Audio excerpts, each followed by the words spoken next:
Hey everyone, welcome back to the channel. Today is day 3 of our Georgian adventure and we have got some incredible things lined up. We are heading out to Salka to check out the legendary diamond bridge, explore their local markets and then take a trip to the stunning lake district of Javakheti. Trust me, you're going to love what is in store because we enjoyed every bit of this day. So let's hit the road. After a quick breakfast in Tbilisi, we hopped into the car and started our journey towards Salka. Salka is located about 2 hours outside of the city, and the views leading to Salka are absolutely breathtaking. From rolling green hills to snow capped mountains, it is everything you picture when you think of rural Georgia. Alright, folks, we have made it to Salka after a couple of hours. We did take some pit stops in their markets because the markets here are so stunning and we end up buying a lot of things. So, overall, the journey took us about 2.5 hours and now we've reached Salka. Our first stop in Salka is the legendary Diamond Bridge. Diamond Bridge is more than just a functional infrastructure project, it is a testament to the creativity and engineering prowess of its time. Diamond Bridge is locally known as Savkisi Bridge and was built in the 1980s during the Soviet era. It stretches 240 meters across and is suspended 280 meters above the canyon floor. The construction of the bridge was completed by Cass Group and they also have a resort here.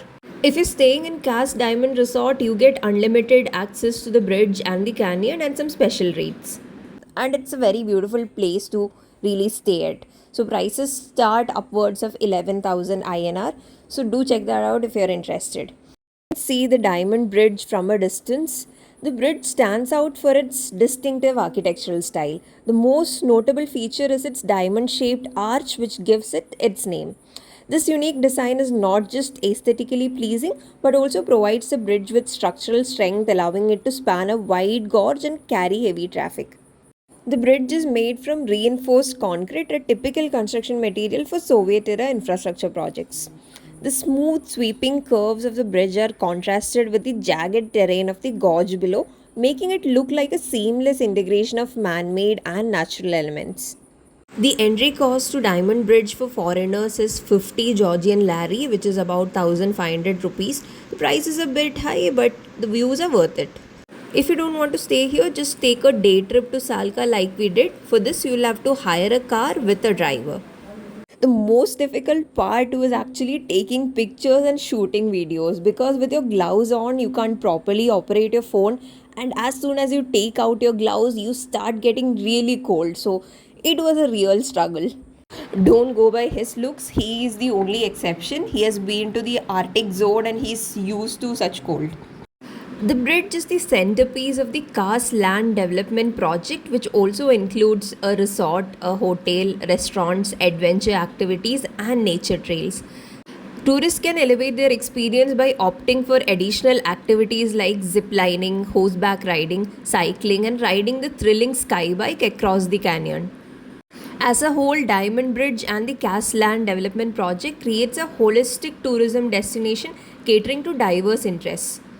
Diamond Bridge is not as famous as other landmarks in Georgia, but I honestly think it should be. We ourselves did not initially have Diamond Bridge in our itinerary. It was our driver who suggested we do a day in Salka and visit the bridge, and honestly, we're so thankful that he suggested the bridge for us.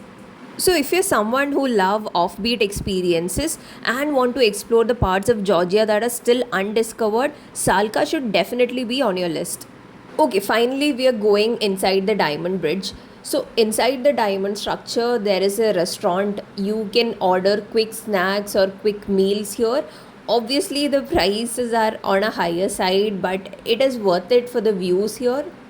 It is absolutely okay if you don't want to order anything, also, because you've already paid an entry fee of 50 lari. You can spend as much time as you want inside the diamond structure. The inside of diamond was actually much warmer than outside, so we preferred to stay inside for a longer time.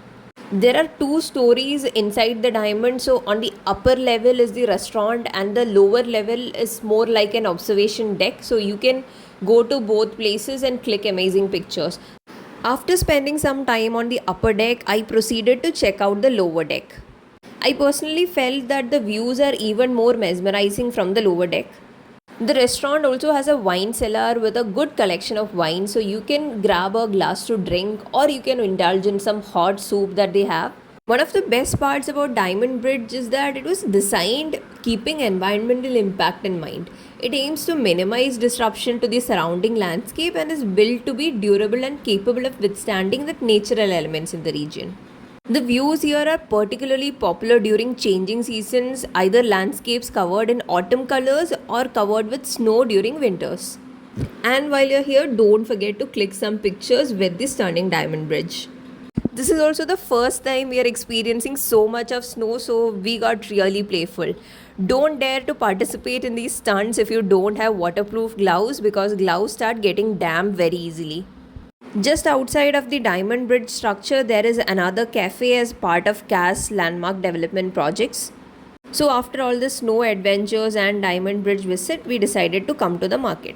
So, they offer a lot of beverages, both hot and cold. In terms of hot, you get coffee, tea, hot chocolate, and you get wine and other alcohol to keep you from the cold.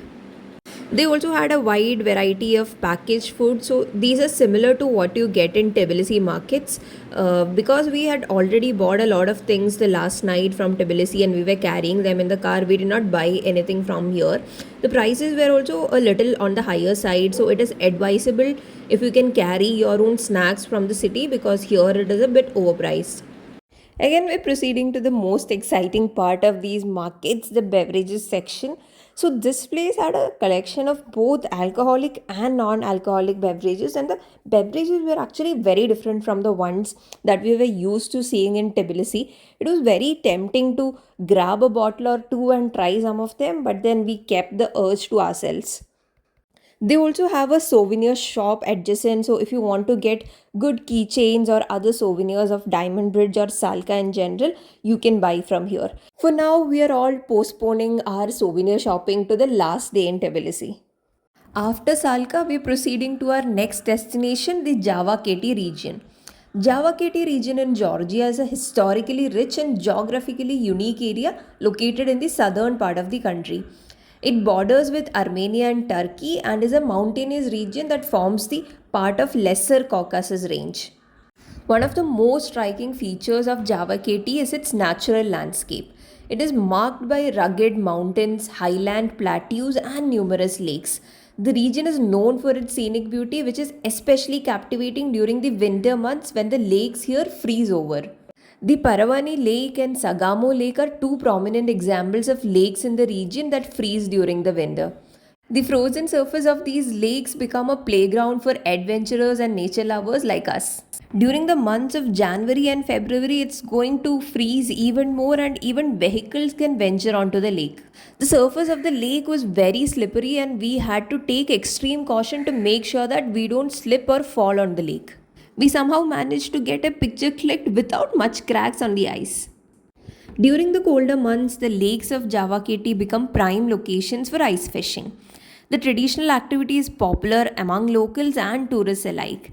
Anglers cut holes in the thick ice which can reach several feet in the winter and fish for species such as trout and carp. Ice fishing in these frozen lakes is not only a sporting adventure but also a way to experience the region's deep connection with nature. Don't dare to do ice fishing on your own because once you cause a crack in the lake, it can cause a butterfly effect. So, always make sure you are with local people who know the techniques of ice fishing.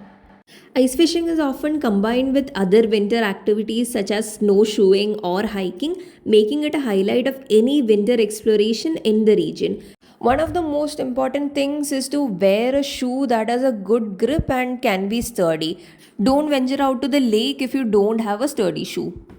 There is also a market nearby that sells all the fish that you catch from ice fishing, and it also has other items.